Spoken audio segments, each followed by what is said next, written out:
Gentlemen, may I bid you all welcome here and say one word before I start speaking.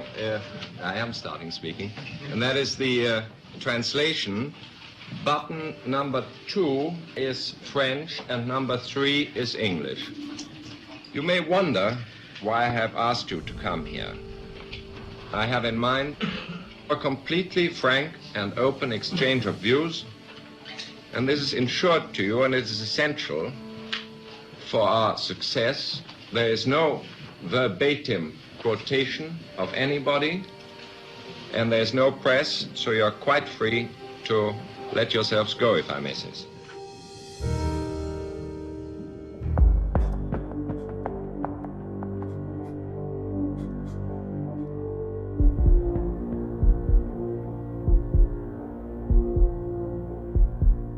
My name is Daniel Astulin. I'm an investigative journalist. I spent 12 years, beginning in the mid-1990s until about the year 2002, 2003 in military counterintelligence. Then I got burnt out and normal. It's what basically happens to all of us. We all burnt out.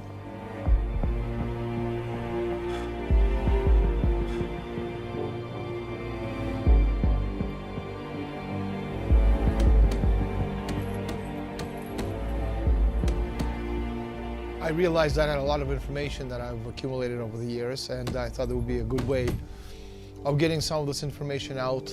And one of the subjects that I thought would be of interest to the general population would be this very secretive, not secret, but secretive organization calling themselves the Bilderberg Group.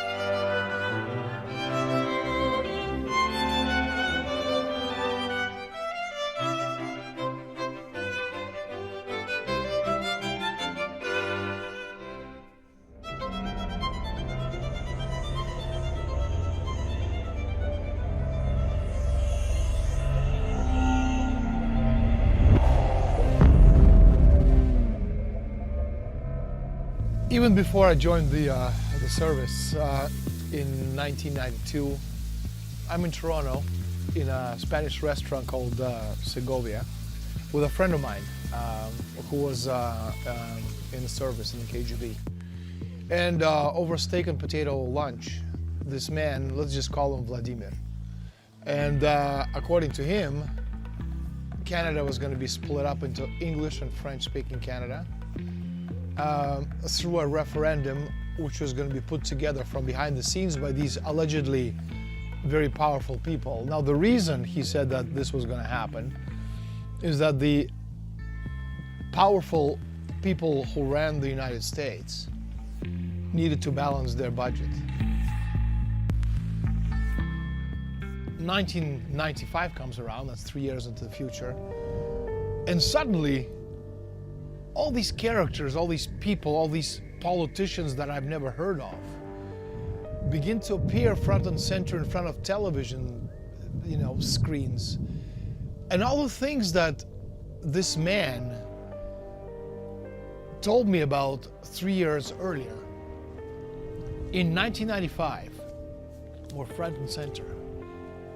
And then I suddenly realized that if the presidents and the prime ministers were powerless about the body politic itself, about moving the events forward into a certain direction, if they were just bit actors playing their part, then my question is, who the hell runs the world? Imagine a private club where presidents, prime ministers, international bankers and generals rub shoulders, and where the people running the wars, the markets, and governments say what they never say in public.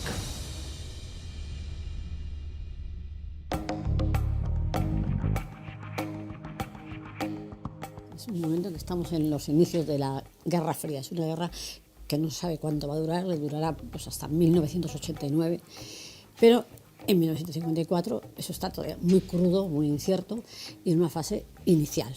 Entonces, han empezado a rodar ya las Naciones Unidas y se vislumbra la necesidad defensiva de la OTAN.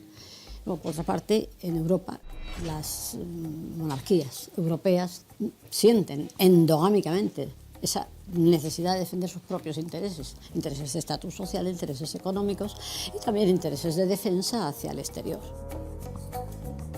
Estados Unidos asume esa postura común, pero tomando la dirección.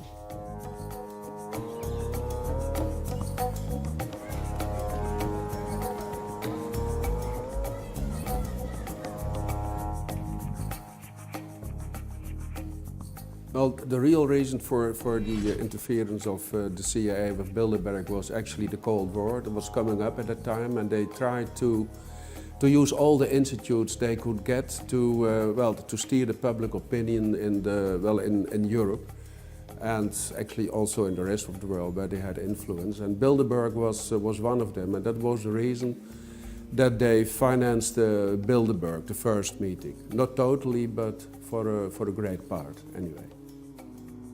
What today is called the Bilderberg Group, you could take it way, way, way back to about, the period just after the Fourth Crusade, 1200, 1204. And what's today is called the Bilderberg Group or Bilderberg Society, back then already existed, and it was called the Venetian Black Nobility. No, they're absolutely a continuation of Venice, because basically you had a migration of the Venetian system of oligarchical power over Europe into the Low Countries, in fact, into the Netherlands, where Bilderberg was really founded. And it's an absolute continuity of the Venetian system of power. And in fact, if you do some tracing of some of the family lineages, you'll find in many instances the Tornantaxis family, for example, migrated from Venice into Northern Europe and still remain a mainstay of the Bilderberg oligarchical structures. You have a Bilderberg meeting taking place once a year, beginning in 1954. The first meeting took place at the Bilderberg Hotel in the Netherlands. And the host of that conference was Prince Bernhard, the Dutch royal consort, who was a card-carrying member of the Nazi apparatus during the Second World War period. The people who actually come to Bilderberg meetings, they're the people who can move forward the agenda of these societies. So you have President of the International Monetary Fund, President of the World Bank, President of the European Central Bank, of the Federal Reserve Board. You have key presidents and prime ministers and all these individuals on the political level, also on the empresarial level, and also in the media. And they all work together with people in the military. They all work together with representatives of the banking cartels. And again, if you're a corporation, you don't need to control every person in the company. You just need to control one person who controls the policy of the entire corporation. You can say the same thing about countries. You don't need to control the entire country. You just need to control enough key decision makers, be it president, be it prime minister, be it key senators and congressmen, people in the Federal Reserve, people in the European Central Bank, and people in the European Commission. You control them, and through them you control the rest. Every year Bilderberg has a gathering. They'll bring together 100 to 200 people, many of whom make up the core of the transatlantic financial and political oligarchy. And they'll bring together a core group of powerful individuals, government people, the media, finance, and prospective young recruits, people in the political realm who are up and coming and who are going to be seduced and controlled by these oligarchical interests. And very often these meetings serve as a kind of a testing ground for whether or not certain people will be advanced in their political careers, including a number of individuals who've been elected President of the United States, have been put through this kind of Bilderberg finishing school process. They The Bilderberg Conference comprises about 130 of the world's, or Western world's, top decision makers from the banks, the multinational companies, the EU Commission. I'm coming to the politicians, also from WTO, IMF, World Bank, and of course, leading politicians from the US, Canada, Eurozone, and the UK.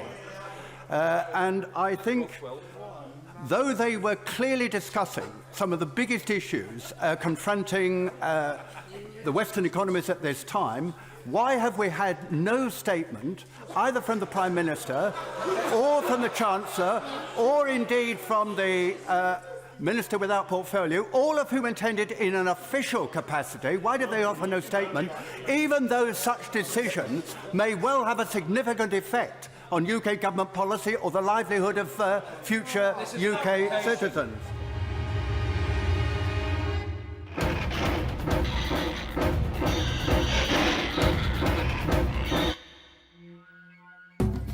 In May 1973, Bilderberg Group met at an exclusive resort at Saltsjöbaden, Sweden.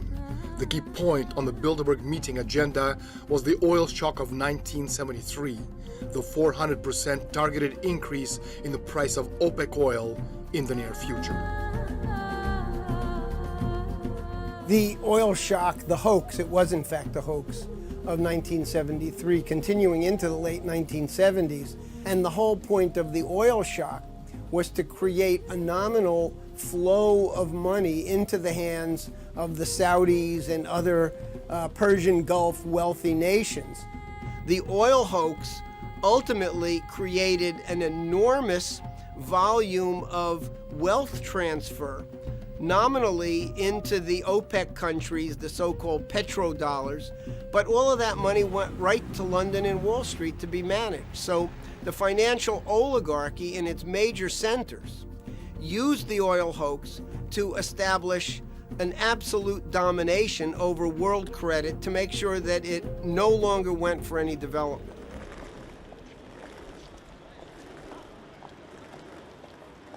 You have the charisma of a damp rag and the appearance of a low-grade bank clerk. And the question that I want to ask, that we're all going to ask is, who are you? I'd never heard of you. Nobody in Europe had ever heard of you. I would like to ask you, President, who voted for you? And what mechanism? Oh, I know democracy's not popular with you lot. And what mechanism do the peoples of Europe have to remove you? Is this European democracy? Well, I've tried very hard not to believe in conspiracy theories, but I've been here now for over 15 years, and I can see there is a move towards supranationalism. Just look at the IMF. In Washington, supposed to be independent, effectively, it's become a branch office of the European Commission, and I've got to know over the years the Van Rompuys, the Schultzes, the Barrosos, even the Junckers, the Timmermans, and it's completely clear they actually want to destroy the nation-state as a unit. A few years ago, the Greek Prime Minister said, I'll give you a referendum. He was removed and replaced by a former Goldman Sachs director. And whenever the project goes wrong, whether it's the euro has a crisis or the asylum crisis with the borders, every single time there is for these guys an opportunity. It's known as the beneficial crisis.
The very word secrecy is repugnant in a free and open society, and we are, as a people, inherently and historically opposed to secret societies, to secret oaths, and to secret proceedings. We decided long ago that the dangers of excessive and unwarranted concealment of pertinent facts far outweighed the dangers which are cited to justify it, the facts they deserve to know. For we are opposed around the world by a monolithic and ruthless conspiracy that relies primarily on covert means for expanding its sphere of influence, on infiltration instead of invasion, on subversion instead of elections, on intimidation instead of free choice, on guerrillas by night instead of armies by day. It is a system which has conscripted vast human and material resources into the building of a tightly knit, highly efficient machine that combines military, diplomatic, intelligence, economic, scientific, and political operations. Its preparations are concealed, not published. Its mistakes are buried, not headlined. Its dissenters are silenced, not praised. No expenditure is questioned, no rumor is printed, no secret is revealed. As in a television soap opera, they're actually secret spin-off organizations similar to the Bilderberg Group who play a vital role in the New World Order scheme to use wealth concentrated in the hands of a few to exert world control.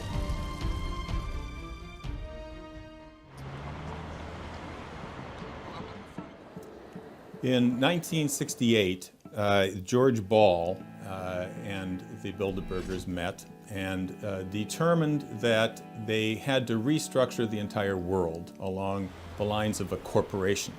They decided that the idea of the nation state was outmoded, it was archaic, it was standing in their way, and that therefore they wanted to have what they called a world company based upon the idea of a corporate identity. Don't just talk about it, be about it. Hungry for the money as soon as I see a dollar. Money green in my collar, I'm fresh like that. Yeah, I write the checks, put the checks right back. Straight to the account, your honey wanna holler. Only thing that separate me from my money is a comma. Big bills, big papers, it gets real. Big haters, what it be, understand how I said it, man. Well, what this is actually is part of what's called globalization. You had in the 60s and then continuing in an expanding form in the 70s and 80s a rash of mergers which corporations merged, agricultural corporations merged, the financial institutions merged, and you had a general takeover of the world economy by these huge mega firms. The corporate banking mergers tended to control the corporate industrial mergers and the agricultural mergers. So you had basically a world run by this financial, these massive financial institutions. The concept is one world company limited, corporations that have a hell of a lot more power than any government on the planet. And you're seeing it right now that governments don't govern, presidents don't do anything other than do what people who put them in power tell them to do. And so the idea is that all of these corporations, the Goldman Sachs of this world, the JP Morgans, etc., they are the key people in all key institutions around the world. And it's through them that the power base is exercised. So again, it's not one world government, it's one world company, limited corporations with a lot more power than any government on the planet. In fact, this was discussed at the Bilderberg Conference in 1968, where George Ball, Undersecretary for Economic Affairs with JFK and Johnson, he said, and I quote, loosely quote, how can we create corporations that can actually give orders to governments? And this is what you have today. E mentre qui ci vengono presentate delle soluzioni, una decina di giorni fa, nel chiuso e nel segreto delle riunioni del club Bilderberg, molti esponenti dell'alta burocrazia e delle leadership politiche europee si sono riuniti probabilmente per dare le direttive alle direttive che poi verranno presentate al Parlamento europeo, che non potrà far altro che esaminarle. Anche ho sentito questa mattina il Presidente Barroso l'invito a portare aiuto agli amici greci. Non vorrei che l'aiuto fosse soprattutto al suo amico armatore Spiro Lazis. C'è un evidente conflitto di interessi per il signor Barroso e dovrebbe darne spiegazione.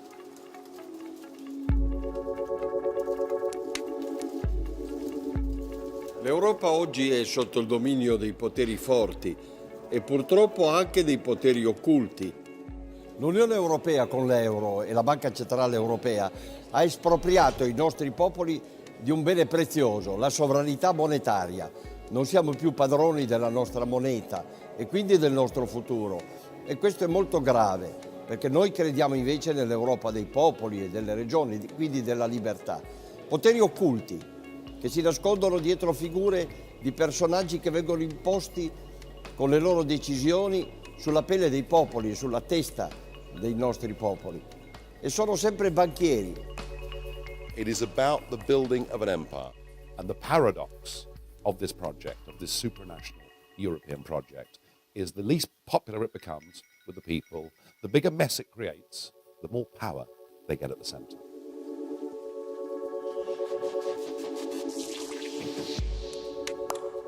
Well, with the Lisbon Treaty, European nations have lost almost their entire sovereignty. And we are now back to a pre-nation state condition, meaning feudalism.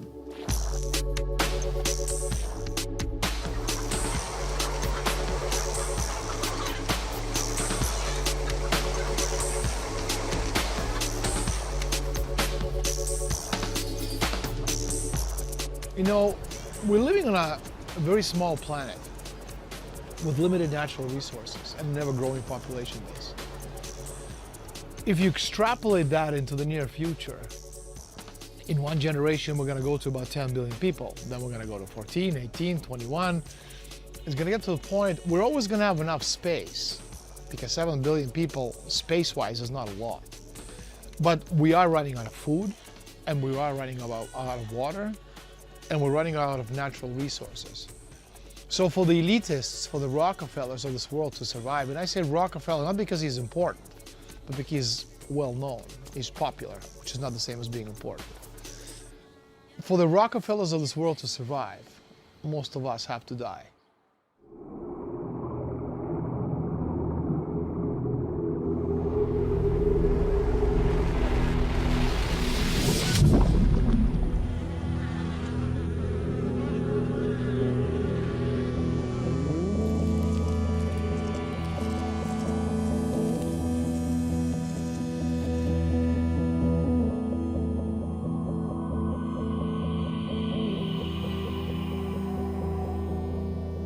Was an absolutely willful act on the part of precisely this Bilderberg apparatus.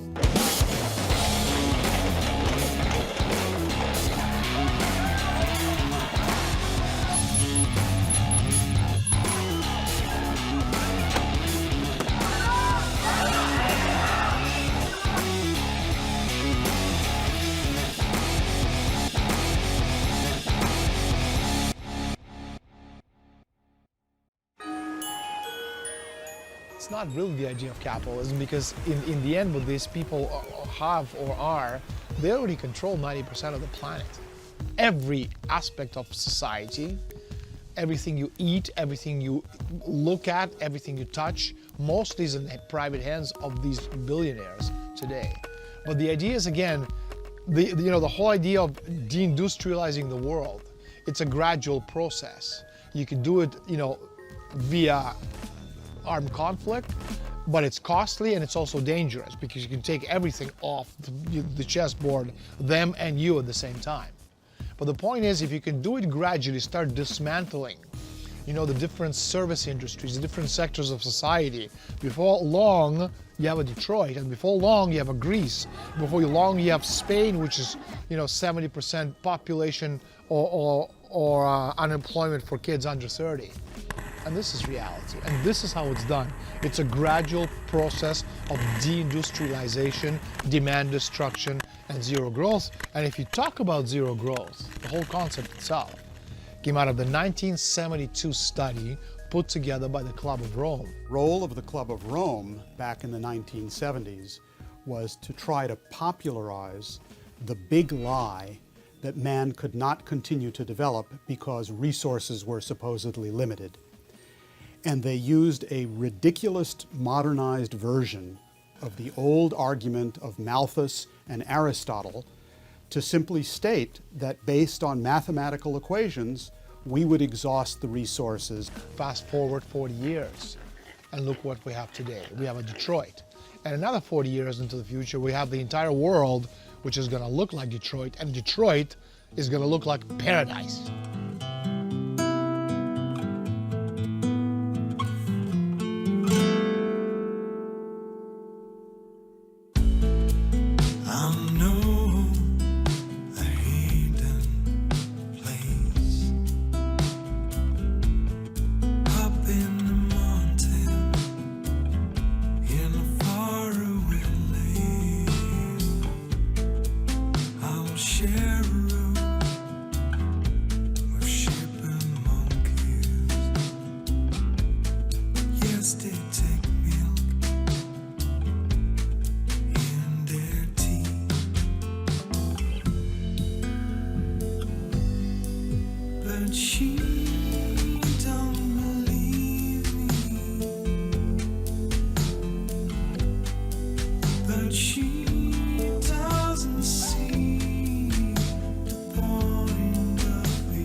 Well, yes, there was another reason, and that is that the bailout was a scam, a fraud. It was under the guise of saving banking institutions, which they saved temporarily.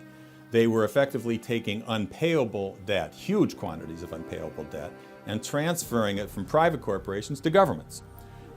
This didn't make the debt any more payable. They basically absorbed huge quantities of worthless paper, speculative derivative paper, which could not be paid off in any period of time anyway, i.e. the governments became bankrupt. Now you see this in Europe over the last years, where each country is being forced to do the same thing that was done in the US, take on the massive debts of these banks and effectively leaving them bankrupt. What you have is the growth of corporate dictatorships under the banking institutions that run the governments, corporate fascism. And in fact, you see the world increasingly coming under the control of corporate fascist governments under the control of the banking institutions. You know, if you kind of go back in history, 6,000 years or so, and you look at who controlled society 6,000 years ago in ancient Egypt, this weren't the pharaohs. They were the high priests, who basically gave us knowledge one little droplet at a time, just enough knowledge for us to survive and get by as we do today, just enough for us to get by day to day to day to day with what meager salaries we earn. Now, so on the one hand, what you had back then, you had the high priests giving us this, droplets of knowledge.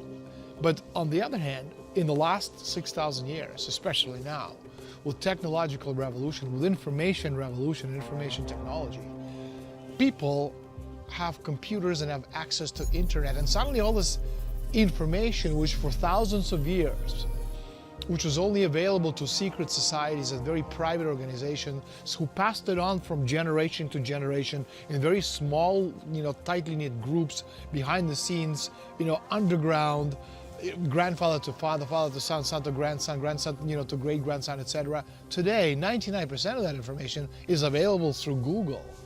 And anybody sitting in the middle of an Amazon rainforest, with computer, a laptop, an internet connection, almost has the same access to the information which the secret societies have tried to protect or hide from us for thousands of years. So the dilemma for them is, what do we do? Because we must have the upper hand. So on the one hand, what you're seeing right now is they're destroying the world's economy on purpose. Because again, progress and development is directly proportional to population density. So if you have technology, you have more. If you don't have technology, if you can destroy technology on purpose, if you can go to zero growth, deindustrialization, demand destruction, is going to get a point in the development of society where you're not going to have enough technology to support this rapid population growth, and the base of population is going to collapse. Well, the primary goal is to defend the status of a unipolar world, even if that means to prepare a preemptive global first strike. The oligarchy want to defend their privilege to be a superior species, and they want to keep the rest of the population deliberately backward and stupid, and that is why they promote such banal entertainment, which is only aimed that people stop to think.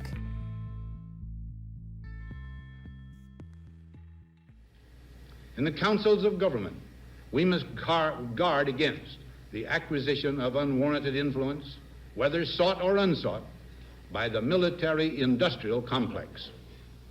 The potential for the disastrous rise of misplaced power exists and will persist. We must never let the weight of this combination endanger our liberties or democratic processes. We should take nothing for granted.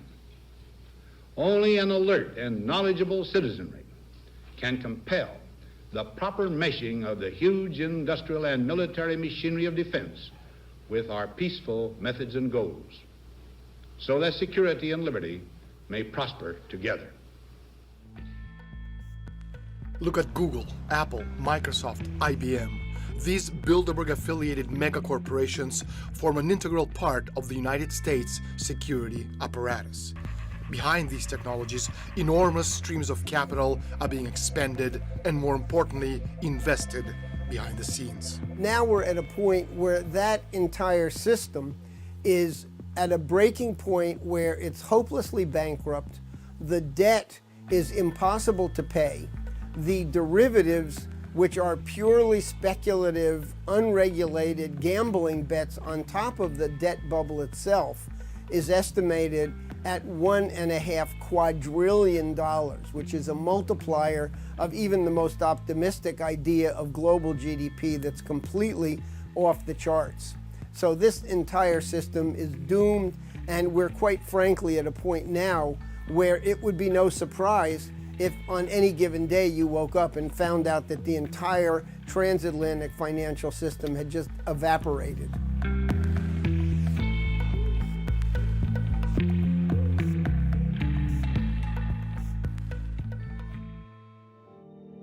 Well, a lot of people think that the British Empire no longer exists, but this is an illusion. Just ask yourself, why is it that after the big financial crash of 2007, 2008, there was absolutely nothing done by the G20 or anybody else to re-regulate the banking system?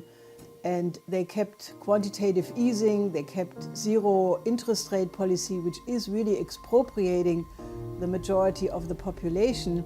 And now we are in front of an even bigger crash than 2008, and there are no so-called tools anymore to do anything about it. So the reason is that the oligarchy controls what is called globalization. And globalization is really only another word, another notion for the British Empire. It is the combination of central banks, investment banks, hedge funds, private equity funds, insurance and reinsurance firms who control what is generally called the global financial system. And in reality, the EU is only the continental sub-entity of that empire.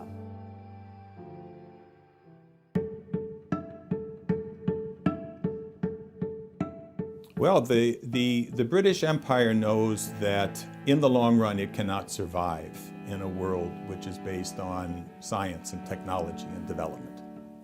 And therefore their policy is to stop that kind of technology and development. That's why they target nation states. That's why, for instance, that they are adamant against the BRICS and the emergence of the BRICS, which is nations which have the strength and the power and the commitment and the mission to building nations through science and technology. That has to be stopped in their view. Therefore, their target is the idea of the nation state itself. Destroy nation states in order to preserve and maintain the power of the empire. There is absolutely a plan to depopulate the world, and you simply have to listen to or read the writings of people like Prince Philip of Great Britain, who has stated explicitly that we should reduce the population of the world from 7 billion people down to 1 billion. He has stated very charmingly that he would like to be reincarnated as a virus to try to reduce the world's population.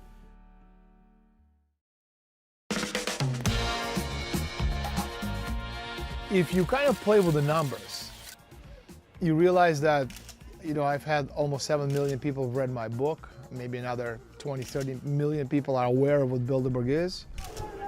But my question is, how many millions of people watch the Oscars? How many millions of people watch the Super Bowl? How many hundreds of millions of people watch, the finale of the Big Brother? So the point is that when you play with the numbers, you realize it's easy to sway people's attentions. And also, because of everything we've been taught and how we've been, taught to behave as people, the media, which forms part of this conspiracy, they've been able to convince the people that unless something is on the cover of the New York Times, the Washington Post, Le Monde, The Economist, Wall Street Journal, it doesn't exist, which is why so many times people say to me, if what you say is true and it is shocking, why is it not on the cover of the New York Times? Because again, the New York Times of this world, they form part of the Bilderberg organization.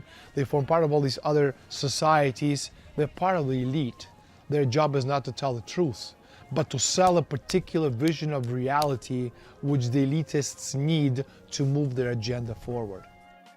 We're in a lot of trouble because you people and 62 million other Americans are listening to me right now, because less than 3% of you people read books, because less than 15% of you read newspapers, because the only truth you know is what you get over this tube. Right now, there is an entire generation that never knew anything that didn't come out of this tube. This tube is the gospel, the ultimate revelation.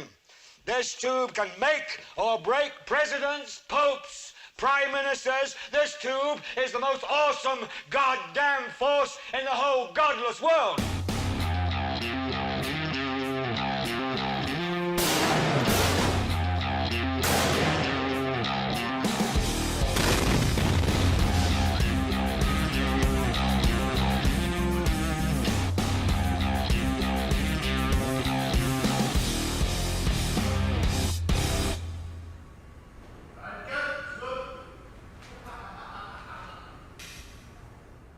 No, no existe esa libertad. Además sería inocentemente estúpido creer que un periodista es libre de escribir lo que él sabe que es verdad en un periódico, en una radio, en una televisión que no son suyos. El periódico o el medio que sea ni siquiera es del director. El periódico es de un grupo de empresarios. Y esos empresarios a su vez dependen de un entramado político, de un entramado económico para tener papel, para tener publicidad, para evitar problemas de censura, para tener libertad. No existe esa libertad. Media is often altered to convince the public that something is happening that is not happening. There was a movie once made called Wag the Dog about a president who was involved in a scandal, much like Bill Clinton with Monica Lewinsky. And the way they get out of the scandal, the White House concocts a war against Albania. During George W. Bush administration, there was a quote from Karl Rove, who was Bush's major political advisor. Rove said that the White House can create its own reality, and if they don't like the reality they have created, in 30 minutes they can change it because the White House has total influence over the way the media reports the news.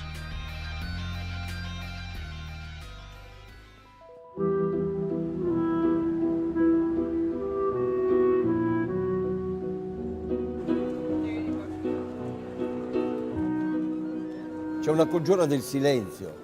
Non si vuole far sapere all'opinione pubblica chi veramente comanda, i poteri forti, le loro riunioni, il Bilderberg, la trilaterale, che si riuniscono a porte chiuse, senza che nessuno possa sentire, nessun estraneo, e soprattutto riferire ai popoli cosa si è deciso sul loro futuro.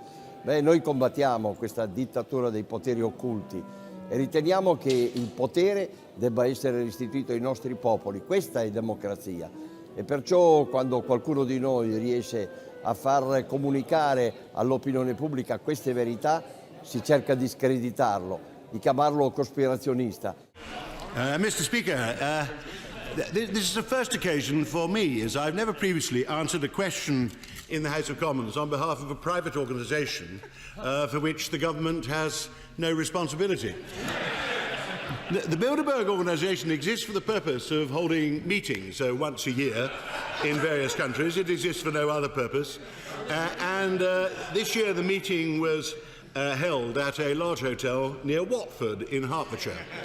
I didn't receive adequate notice of this question as it happened, because I wasn't found in time to put to hand the list of those who participated and the agenda which we discussed, but we always circulate those before the meeting and they're readily available, and I can certainly put any honourable member in touch with a source of the list of those who took part.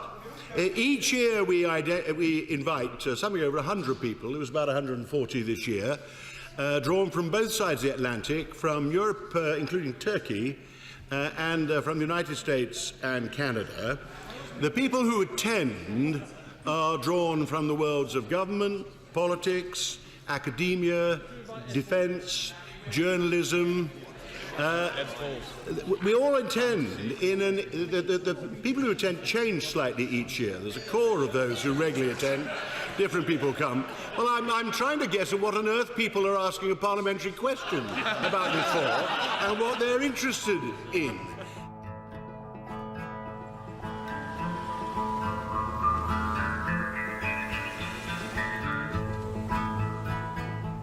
Well, some chosen journalists are admitted to the Bilderberg conference, but they are not allowed to write about it, what they hear and what they say, and it's actually completely forbidden, and they don't swear an oath, but they just promise that they are not allowed to. And that's why actually you never see in the papers, even in the big newspapers, good articles about the Bilderberg meetings and what is happening there, because journalists who are allowed to enter, they are forbidden to write about it. No, en absoluto, no es normal que periodistas o directores o propietarios de medios asistan a unas reuniones donde se están dilucidando, se están debatiendo asuntos mundiales de importancia de la actualidad o del futuro inmediato y que no informen de ello con el sentido clásico de la información, noticia, es decir, texto, titular, reportaje, entrevista. Pero, hay que decirlo, sí informan subliminalmente, indicando, dirigiendo lo que se debe decir desde esos medios, creando la moda opinativa. Ellos, podríamos decir que asisten como convidados de piedra, pero luego van a partir de ahí a orientar la opinión pública hacia los intereses que se hayan establecido en esos debates. I'm gonna make it all the way, do my best, do my best. I'm gonna make it all the way, do my best, do my best. I'm gonna slide the whole way, do my best, do my best. You can come and hold my hand, we'll be the best of us, oh, the best. Security was tight today at the Grove Hotel in this leafy area north of London. 140 members of the global elite arrived here for a top-secret, hush-hush, off-the-record conference in the English countryside. How's this for a guest list? The head of the International Monetary Fund, former Treasury Secretary Tim Geithner, the heads of Amazon.com, Google, and BP Oil, former General and CIA Director David Petraeus, and what's a top-secret cabal of puppet masters without Henry Kissinger? All of them came here today for the Bilderberg Conference. That's Bilderberg, not Build-A-Bear. Participants are tight-lipped about discussions, other than to say topics will range from the economy to jobs to U.S. foreign policy, what the organizers call megatrends and the major issues facing the world. Reporters and outsiders are not allowed in, and everything is off the record. Organizers say that so participants can take time to listen, reflect, and gather insight.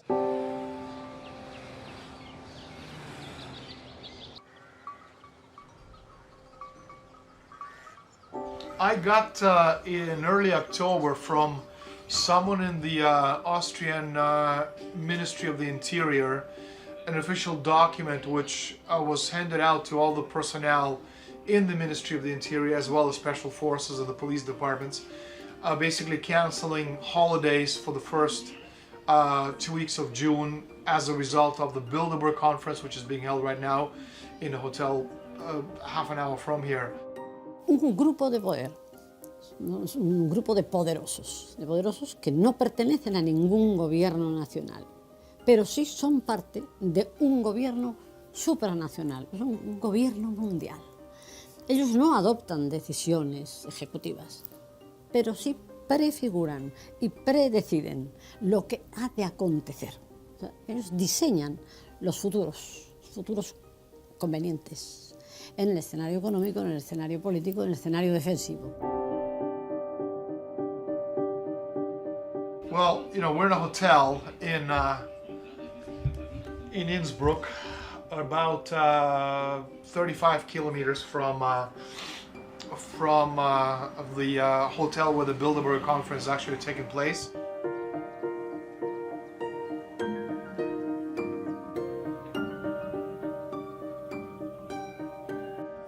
Just getting the information from my sources inside the Bilderberg group on the key points which are being discussed as we speak.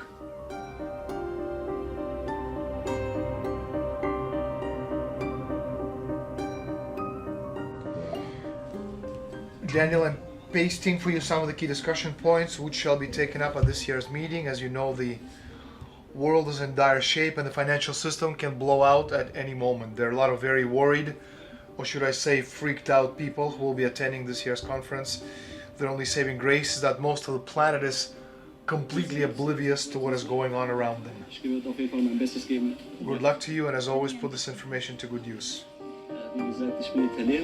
Instead of going to the hotel, and if you can't get anywhere near the hotel, there's a 5 kilometer, a security perimeter, and actually from what we're hearing, it's actually has gone over to almost 8 kilometers. So, when you're 8 kilometers away, you can't get anywhere near the hotel, and so as I get the information anyway, because my sources are inside the conference, from what we're seeing, it's absolutely impossible to get anywhere near the hotel, and I hope somebody does, but I don't think so.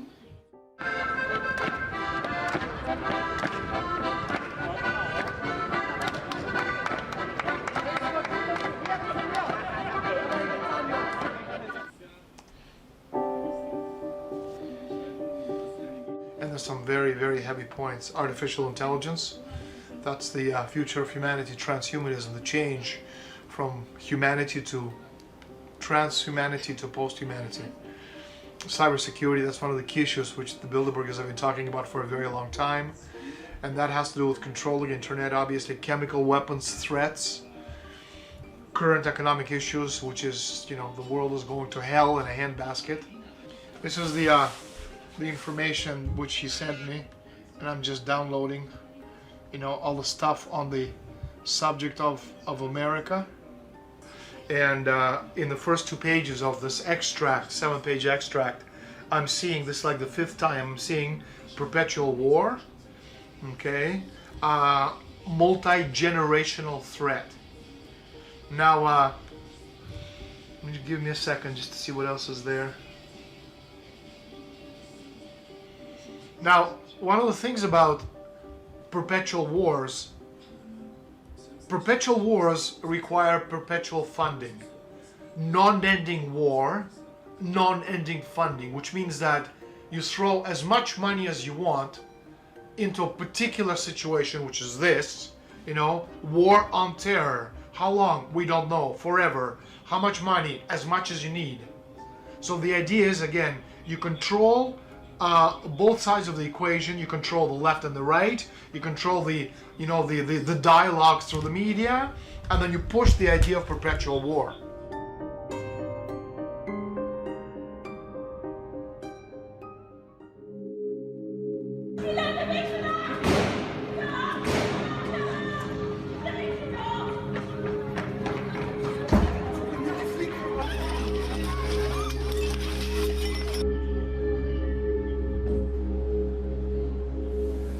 L'état d'urgence sera décrété, ce qui veut dire que certains lieux seront fermés, la circulation pourra être interdite et il y aura également des perquisitions qui pourront être décidées dans toute l'Île-de-France. L'état d'urgence, lui, sera proclamé sur l'ensemble du territoire. La seconde décision que j'ai prise, c'est la fermeture des frontières. Immediately after the terrorist attack against Charlie Hebdo at the beginning of this year, the former US Senator Bob Graham said that if the famous 28 pages of the original September 11 report would have been published, this attack would not have happened.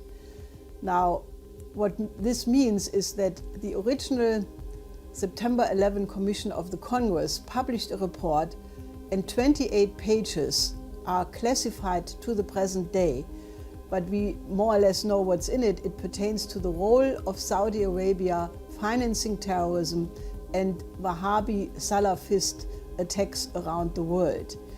Now, this has another dimension, and that is that the Anglo-Americans have instrumentalized radical Islam since Brzezinski in 1975.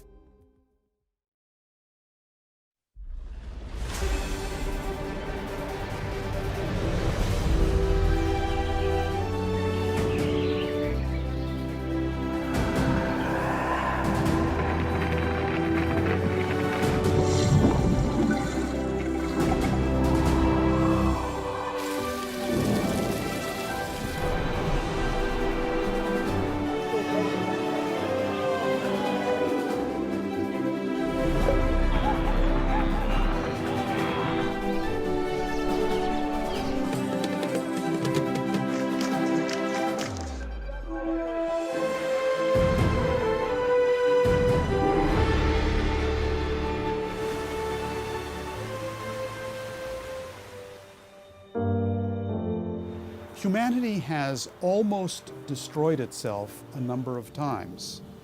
Immediately before the Golden Renaissance, there was the New Dark Age. There was the Black Death, where about half of the population of Europe was destroyed not only by a disease, the bubonic plague, but destroyed by the fact that men were convinced that they could not solve the problem. But fortunately, there was a new paradigm then. There was a renaissance. It was the Golden Renaissance of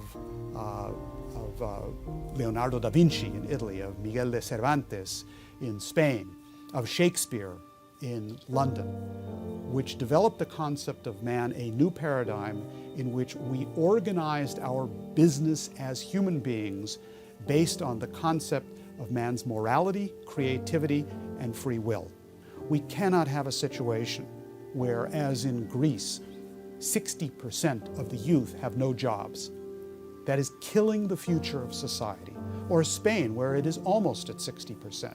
That is killing the future if youth don't have a mission and a purpose to fulfill. Almost halfway through the second decade of the 21st century, I ask myself something over and over again, making an attempt to understand what is happening to us. Where are we going as nations, as a world? What will happen to us if the Bilderberg group and their cohorts finally win? What is the destiny of the human race? What does it mean to be immortal? That's a very interesting question, because there are two ways of talking about immortality. We all die. No one so far has discovered a method by which we can live eternally as in our biological form. So therefore, the meaning of the human mind and the human body may not be quite the same thing. For example, people like Einstein, for example, who over a century ago defined matter-antimatter progress, which we're now going into today. So some people are immortal because of the consequences of their having existed. And the best we can do as human beings, which no other animal can do, is we can continue to be immortal in our participation in the development of humanity and the development of our solar system. So immortality means one thing. It means either the consequences of your having lived, the benefits for mankind of your having lived, one way or the other, as a poet or as a scientist or whatever. You've contributed something to the wealth of humanity, and you are, in that sense, immortal. Or you can be a poor slug who doesn't think, who has no consequence, no reason to exist, who just lives and dies. And that's the choice. I have had certain attempts on the part of the Bilderberg group back about 10 years back, where I was actually offered money to cease and desist, go away. And I describe it in one of my books. And as I sat there watching this man write a check, I said to myself and I said to him, help me out, please. How many zeros is one's freedom worth? He stopped, paused, looked at me, gave me the check, which I have, check as a memento, and he said, Mr. Esterlin, you have a nice day. So the point is that even if they do kill me once, I think I've done my bit on this planet Earth, and I've reached a certain level of immortality, and I've done my part to pass off the baton to the future generations, and it's their job, to pick it up and go with it, because again, humanity's one. And we have to do everything in our power to make sure that we, as society, achieve this immortality. And for me, immortality is assuring the survival of the species, all of the species. And for us to happen, for this to happen, we've got to make sure that higher ideals, on the general level of things, take precedence over money, and even one's personal safety. Yes, we can win this war, but the first step necessary for actually winning is to know what the war is. The war is not against merely financial interests or military powers or even groups as powerful as the Bilderberger group. It is a war against what has been called powers and principalities. It's a war against a concept of man which is evil. It's the concept of man that we are nothing other than animals. It is an idea which says that human beings do not have the capability of a creative spark, that we do not in fact have free will, that we therefore cannot act morally or immorally, we just simply do whatever our desires say. And it is that concept of man which finds expressions today in things like the Bilderberg Group and in the global financial system, which is based on speculation, usury, and the destruction of populations. We are at the crossroads, and the roads we take now will determine whether we will live in the 21st century as nation-state republics or subjugated, culled, and dehumanized crop of slaves. We are fighting a combined effort of some of the most brilliant people in history who scheme against us for the purposes of possessing us. But the human will is immortal. Tyrants have killed millions, and yet people fought and eventually won their freedom. Freedom stirs the human heart, and fear stills it. Amidst the deafening cacophony of patriotic silence, insurgent voices command attention. Immortality has its moral basis in truth and incorruptibility. It deserves to be given all the support that it can get. It deserves to be fought and died for.